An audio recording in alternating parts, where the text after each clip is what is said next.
후반부에 접어든 국정감사 여전히 여야의 공방이 치열합니다. 지금부터는 더불어민주당 홍익표 원내대표 연결해서요.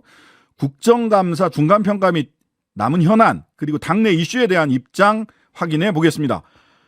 홍 원내대표님 나와 계시죠? 네, 안녕하세요. 반갑습니다. 네, 안녕하세요. 자, 바로 시간이 많지 않으니까 바로 현안 관련해서 여쭤보도록 하겠습니다. 어제 윤석열 대통령 국민이 언제나 옳다, 민생에 집중하겠다, 소통하겠다, 그리고 수석들한테는 책상에만 앉아있지 말고 민생 현장으로 파고들어라 이런 이야기를 하셨습니다. 예. 이 발언 일단 어떻게 들으셨습니까?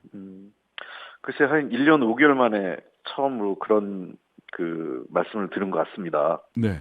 그래서 참 국민들께서 그 한마디 듣기가 너무 어려웠는데 네. 그래도 지금이라도 대통령께서 그렇게 말씀하셨으니 저는 좋은 것 같고요. 네. 대통령께서 그게 그냥 빈말이 아니라 실천으로 옮겨질 수 있도록 그리고 정치에서 여의도의 협치나 대화가 가능하도록 그건 대통령의 몫입니다. 지금 전적으로요. 지금. 네. 그래서 제가 여러 차례 대통령이 대화와 협치를 할 거냐, 대결과 독선으로 할 거냐 이 두 가지 중에 선택하라고 말씀드렸는데 일단은 대통령이 대화 쪽을 선택한 것 아니냐라는 기대를 갖게 하기 때문에 저도 그에 따른 후속 조치를 기대하면서 기다리겠습니다. 자, 그러면 대통령께서 지금 했던 메시지 말들이 구체적으로 실현된다. 그래서 국정 기조가 변했구나 라고 국민들이 판단을 하거나 야당이 판단을 하려면 좀 구체적으로 어떤 조치를 취해야 될까요? 제가 일관되게 했던 몇 가지가 있었습니다. 네. 첫째는 우리 국회가 이 야당이 우리 당뿐만 아니라 여러 다른 소수 정당까지 함께해서 네. 국무총리 회의만을 냈지 않습니까? 네. 그렇다면 총리에 대한 거취를 좀 결정을 하시고 예. 내각을 전면적으로 쇄신할 필요가 있지 않을까 생각을 합니다. 예. 그리고 두 번째, 지금 이렇게 독선과 오만으로 가는 핵심에는 검찰의 어떤 의존한 검찰 정치했다는 게 제일 문제거든요. 네. 근데 지금 이 문제의 핵심은 검찰총장이 아니라 지금 한동훈 법무장관이에요. 예. 그래서 한동훈 법무장관에 대한 인사조치, 그거는 저는 파면이나 해임을 시키라는 거죠. 대통령께서 직접 인사권자로. 그리고 야당 지도부와 어떠한 형태든 대화를 하겠다라는 제안을 하시면 저희들은 언제든지 대화할 용의가 있습니다. 세 가지 국무총리 회의만을 포함한 내각 쇄신 그리고 검찰 정치를 이제 중단하겠다라는 취지로 어떤 상징적인 조치가 필요한 거죠. 한동훈 법무부 장관의 파면이나 해임 그리고 야당과의 대화. 어제 윤희석 대변인 선임 대변인 이번에 새로 선임된 선임 대변인은 1대1이 아니라 1대 다 대화는 대통령실에서도 추진해야 된다라고 본인은 생각한다 이런 얘기를 하기는 했는데 어떻게 진행되는지 한번 지켜보도록 하고요. 자, 이종석 헌법재판소장 후보자 또 친구 논란, 법대 7구 동기 논란이 벌어졌습니다. 이균용 대법원장 후보 때와 또 마찬가지 얘기가 되는데요. 자, 이종석 후보자도 민주당이 마음먹기에 달려있지 않습니까? 현재 민주당 어떤 부분 좀 들여다보고 계십니까? 글쎄요. 제가 지금 원내대표로서 이런 구체적인 사안을 말씀드리는 건 적절치 않은 것 같고요. 네. 이종석 헌재소장 후보자가 윤석열 대통령의 친구이거나 또는 보수적 성향의 판사다 이런 것은 저한테 그렇게 중요하지 않습니다. 네. 제가 일관되게 대법원장, 헌법재판소장의 인사 기준 세 가지를 말씀드렸는데요. 네. 첫 번째는 사법부의 독립을 지킬 수 있느냐. 독립성. 두 번째는 국민의 눈높이에 맞는 도덕성을 갖췄느냐. 도덕성. 그리고 마지막으로 사법부의 수장으로서의 역량과 자질이 있느냐. 이 세 가지의 기준에 따라서 인사 검증을 하겠습니다. 네. 독립성의 영역에서 조금 더 들여다봐야 될 부분도 많을 것 같다라는 최근에 이걸 보면 이분의 행태나 거취를 지금 정리해왔던 걸 보면 그렇다는 생각이 드는데요. 어쨌든 검증 결과를 좀 지켜보도록 하고요. 지난번에 이균용 논란 때 이런 인물 오면 제2, 제3의 인물도 부결이다 이렇게 얘기하셨는데 여전히 그 기조는 유지하고 계신 건가요? 헌재 소장에게까지? 저는 분명히 얘기하는데 저는 원칙과 기준대로 합니다. 원칙과 기준은 뭐겠습니까? 국회는 그 임명 동의권이 있고요. 네. 두 번째는 인사청문회를 하게 돼 있지 않습니까? 네. 그런 국민이 국회에 부여한 헌법적 책임과 의무입니다. 네. 인사청문회를 통해서 검증을 하게 돼 있고요. 네네. 그 검증 결과에 따라서 임명을 동의할지 부동의할지를 결정하라는 겁니다. 알겠습니다. 근데 부적격자를 어쩔 수 없이 어떤 정치적 거래나 정치적 상황으로 인해서 그 동의한다든지 또 인사 검증을 소홀히 한다는 것은 국회가 자기 업무를 그 국민이 맡겨준 이 책임과 의무를 소홀히 한 거 아니겠습니까? 네네. 국회가 잘못하는 거죠. 그럼 저는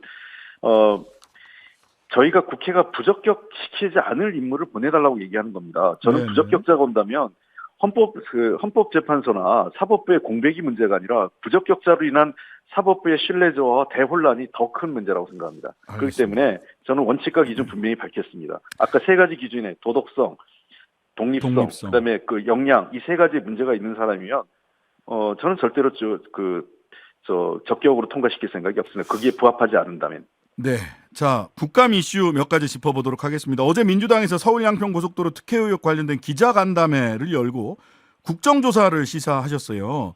예. 이 고속도로 관련해서 서울 양평 고속도로 관련해서 국정조사 혹은 뭐 특검이 필요한 상황이다 이렇게 판단하신 건가요? 예, 그렇습니다. 이게 갈수록 지금 점입 가경입니다. 그 국정감사 기간 중에 새로운 의혹들이 계속 나오고 있거든요. 네. 그 자료가 그 은폐한다든지, 그다음에 그 전혀 현실성 없는 경제성 분석이 발표된다든지, 그리고 또 새롭게 변경된 노선의 인근의 그 휴게소에 대한 특혜 의혹, 특혜 의혹 시비가 벌어지고 있고요. 등등 여러 가지 문제가 발생하고 있기 때문에 우리가 이미 국정조사는 제안을 해놓고 있는 상태입니다. 네. 근데 이게 국정조사만 갖고가 아니라 더 나가서 이게 특검까지 해야 되는 거 아니냐 이런 생각이 들고요.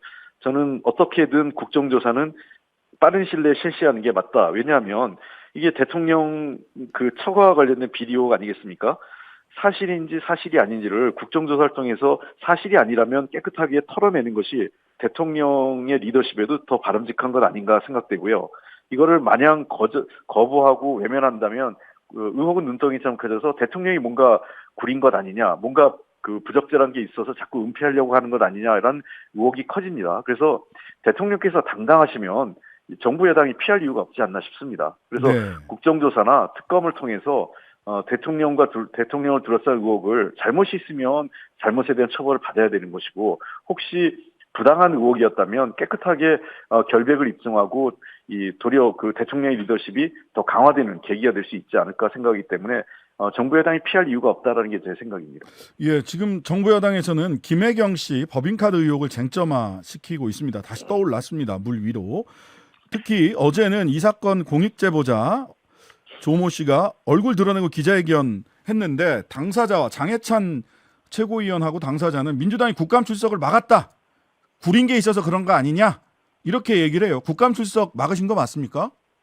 그것은 여야 간에 정무위 여야 간의 합의에 의해서 그 참고인 채택을 취소한 거고요. 네. 왜냐하면 이번 국감에 저희들 여야 간의 합의가 그런 게 있었던 것 같습니다. 정무위에서는 서로 간에 그 어떤 정쟁 사안으로 갈 만한 증인이나 참고인은 제외하자 해서 우리 쪽도 여러 사람이 있었는데 내렸거든요. 네. 근데 그것이 서로가 꼼꼼하게 못 보면서 들어갔던 것 같아요. 그래서 이미 이 사안은 검찰 수사를 하고 있는 거 아니겠습니까? 그렇기 때문에 이 내용을 굳이 이미 재판 과정이 기소돼서 그렇게 가고 있는 거를 국회에 올 이유가 없다라고 여야가 합의해서 우리 당이 일방적으로 한 게 아니라 여야가 합의한 거고요. 또 아울러서 어제 지금 보도가 좀 왜곡돼서 나갔는데 김동연 지사가 한 업무 추진비 부당한 게 한 100건 있다 이렇게 얘기했는데 그건 김동연 지사가 한 게 아니라 김동연 지사 취임 전에 지난 2022년 2월 25일부터 3월 24일까지 경기도가 그 당시에는 경기도 도지사가 공백 상태였지 않습니까? 그다음에 행정부지사, 그러니까 공무원 출신인 행정부지사가 업무 대행을 했는데요. 그때 업무 추진비 부당 집행 관련 특정 감사를 진행해서 그 결과에 따라서 배모 씨를 경기 남부 경찰청에 고발을 한 사건입니다. 그래서 이것은 김혜정 씨 법화가 아니라 배 씨와 관련된 법화가 그런 문제가 있다라고 해서 한 거고요. 그건 경기도에 또 감사했다는 일방적인 주장이기 때문에 아직 사실관계가 특정된 게 아닙니다. 근데 마치 김동연 지사가 들어와서 했고 그것이 사실로 인정된 것처럼 보도가 난 건 좀 유감스럽습니다. 예, 오늘 조선일보는 민주당이 당하고 있고 이재명 대표와의 껄끄러운 관계가 반영된 것이다. 이렇게 분석을 했더라고요. 그렇지 않습니다. 경기도가 정식으로 사실관계를 바로잡았고요. 이거는 김동연 지사가 질의해서 제가 취임하기 이전에 이미 조사가 돼서 이미 그 경찰에다 고발된 사건이었습니다라고 답변을 한 겁니다. 네. 자, 어제 이번 주 법사위 국감장에서 송경호 서울중앙지검장, 이재명 대표 혐의는 한 건 한 건이 다 중대 구속 사안이다. 그럼 따로따로 영장 칠까요? 뭐 이렇게 오히려 반문을 했습니다.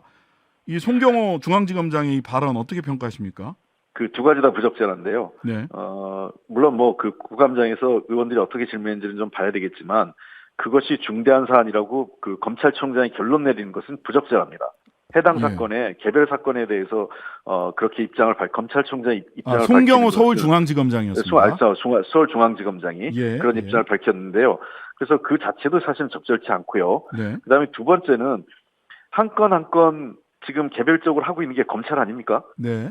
왜냐하면 과거에 박근혜 전 대통령 탄핵 당시에 한 4개월 했어요. 네네. 수사부터 기소까지. 네, 그랬죠. 그리고 이명박 대통령이 수사부터 기소까지 6개월 걸렸고요. 네. 전두환 노태우 대통령 경우는 2개월 걸렸습니다. 네. 즉 이재명 당대표 야당의 지도자고 그 유력 대선 후보였던 사람 아닙니까?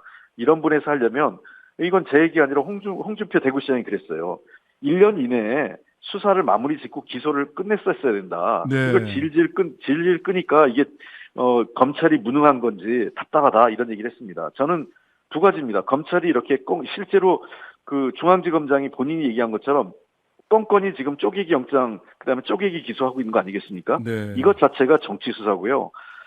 매우 부적절합니다. 그러니까 본인 검찰들이 수사를 집중해서 마무리 짓는 게 아니라 실제로 내년 4월 총선까지 이 사건을 끌고 가기 위해서 계속 사건을 늘리고 연장하고 그 돌려막기식으로 수사를 하면서 끌고 온 게 참 검찰의 매우 부적절한. 그러니까 유죄냐 무죄냐를 넘어서 수사 방식이 매우 이례적이고 검찰이 지금까지 보였던 행태와 달리 매우 이상한 형태를 하고 있다는 겁니다. 그 송경호 서울중앙지검장만 따나 껌껌이 하고 있는 이런 그 쪼개기 수사와 기소가 매우 부적절합니다. 네. 자, 국감장에서 이재명 대표 수사를 담당하게 된, 원래 수사를 담당했던 게 아니라 이번에 새로 발령받아서 담당하게 됐더라고요. 이정섭 수원지검 2차장 검사, 위장 전입 등등 관련한 여러 의혹이 김의겸 의원에 의해서 폭로가 됐는데 고발을 하셨어요. 근데 대검에 고발하셨더라고요. 공수처가 아니라. 예. 그 대검에 고발하면 그 검찰 같은 경우에는 자기 이제 소속된 검사이기 때문에 바로 감찰을 실시할 수 있습니다. 사실관계를. 그래서 일단은 이미 그 검찰에서는 이거를 수사 배당을 했고요. 조사를 들어간 것 같습니다. 그래서 만약에 저희가 보고 검찰이 자기 식구 감싸기를 한다든지 또는 수사 결과가 미진하다고 판단되면 추가로 공수처에 고발할 생각입니다. 추가로 공수처에 고발할 생각이다. 자, 오늘 홍 원내대표께서 문재인 케어로 건보료 파탄이 났다는 건 가짜 뉴스다 이렇게 단호하게 말씀하셨어요. 네, 그렇습니다. 왜 가짜 뉴스입니까? 실제로 그 건보 재정에 타격을 입었다, 손해가 났다고 얘기한 것도 사실이 아니고요. 그리고 실제로 문재인 케어를 통해서 중증의 고액 진료비 보장률을 선진국 수준이 80% 이상으로 끌어올렸습니다. 그래서 건강보험 심사평가원이 지금 제일 문제가 되고 있는 초음파나 뇌 MRI 진료에서 기준을 위반해 지출한 보험금이 있는지 전수조사했지만 99%가 문제가 없는 것으로 나타났어요. 그래서 이 MRI 급여 확대를 통해서 여러 가지 뇌졸중과 관련된 조기 발견하는데 굉장히 긍정적인 효과가 있었습니다. 즉, 이 정책은 그 재정 투입에 비해서 훨씬 더 높은 그 국민 건강과 관련돼서 좋은 그 결과를 만들고 있다는 측면에서 이것은 더 확대하고 그 보장률을 높이는 게 맞는 거지. 이거를 그 보장률을 낮추고 이 제도를 폐지하기 위해서 이전 정부에게 사실과 아닌 것으로 공격하는 것은 저는 매우 잘못됐다고 생각합니다. 자, 이재명 대표 다음 주 월요일 23일 당무 복귀하는데요. 모든 기자들이 첫 질문, 그래서 가결파 의원들 어떻게 하실 건가요? 근데 이 대표가 징계 안 한다는 뜻을 지도부에 전달했다, 이런 언론 보도도 나왔습니다. 한편 정성호 의원은 저희 방송에서요, 투표행위 자체는 징계하기가 어렵겠지만 당 단합을 저해하는 행동에는 징계가 필요하다, 또 이렇게 말씀을 하셨거든요. 원내대표로서 어떤 입장 갖고 계십니까? 당무 상황이기 때문에 이 대표께서 복귀하시면 같이 상의해서 어떻게 결론을 낼 건지 그 결론의 방식은 우리 당이 좀 더 통합적이고 그다음에 기강 있는 질서 있는 당으로 가는데 어떻게 하는 게 도움이 되는지, 그리고 내년 총선에 어떤 방식으로 하는 게 도움이 될지를 종합적으로 고려해서 판단할 생각이고요. 정성 의원 말씀 맞다나 그 가결이냐 부결이냐를 갖고만은 징계 대상은 아닙니다. 그러나 보다 종합적으로 그동안의 행태를 놓고 판단할 생각이고요. 제가 보기에는 저는 이제 여러 차례 제가 의원총회에서 의원님들에게 말씀을 드렸어요. 네. 하나는 당 지도부나 당 대표에 대한 사실에 기초하지 않은 부당한 공격을 반복적으로 하거나, 또는 그 이외로 소위 의원들 간에 또는 의원과 당원들 간에 인신공격성 또는 서로의 마음의 상처를 줄 수 있는 발언을 반복적으로 사용하는 것에 대해서는 원내대표로서 의원들에게 조치를 취하겠다라고 말씀을 드렸습니다. 그래서 저는 이번 징계 문제도 중요하지만 빠른 시일 내에 당이 좀 더 질서 있고 기강을 잡은 정당으로 안정시키는 게 제가 원내대표로서 해야 될 일이라고 생각을 합니다. 소위 비명계라고 불리는 분들은 당장의 검찰 리스크는 이재명 대표 해소됐지만 재판 리스크 남아있다. 일주일에 2-3번씩 재판 다니면 어떻게 당무를 보겠느냐라는 질문을 합니다. 이 부분에 대해서 뭐 이재명 대표와 협의를 좀, 당무를 어떻게 보겠다 이런 협의가 좀 된 게 있으신가요? 나중에 그게 문제가 되면 잘 협의를 하겠습니다. 현재까지는 그로 인해서 당무에 지장을 줄 만큼의 문제는 발생하지 않을 거고요. 아마 의원님들의 걱정은 리스크라기보단 당무를 잘 했으면 하는 어떤 우려의 말씀이라고 생각하고요. 그런 우려가 발생하지 않도록 당대표하고 제가 잘 최고위원들과 협의해서 당무를 이상 없이 이끌고 가겠습니다. 네. 그런 걱정 안 하셔도 됩니다. 네. 굉장히 선회를 해주셨습니다. 예, 감사합니다. 오늘 말씀 여기까지 듣겠습니다. 지금까지 홍익표 더불어민주당 원내대표였습니다. 네, 감사합니다. 하루 종일 기다려지는 진짜 시사. 평일 저녁 6시 5분 신장식의 뉴스 하이킥.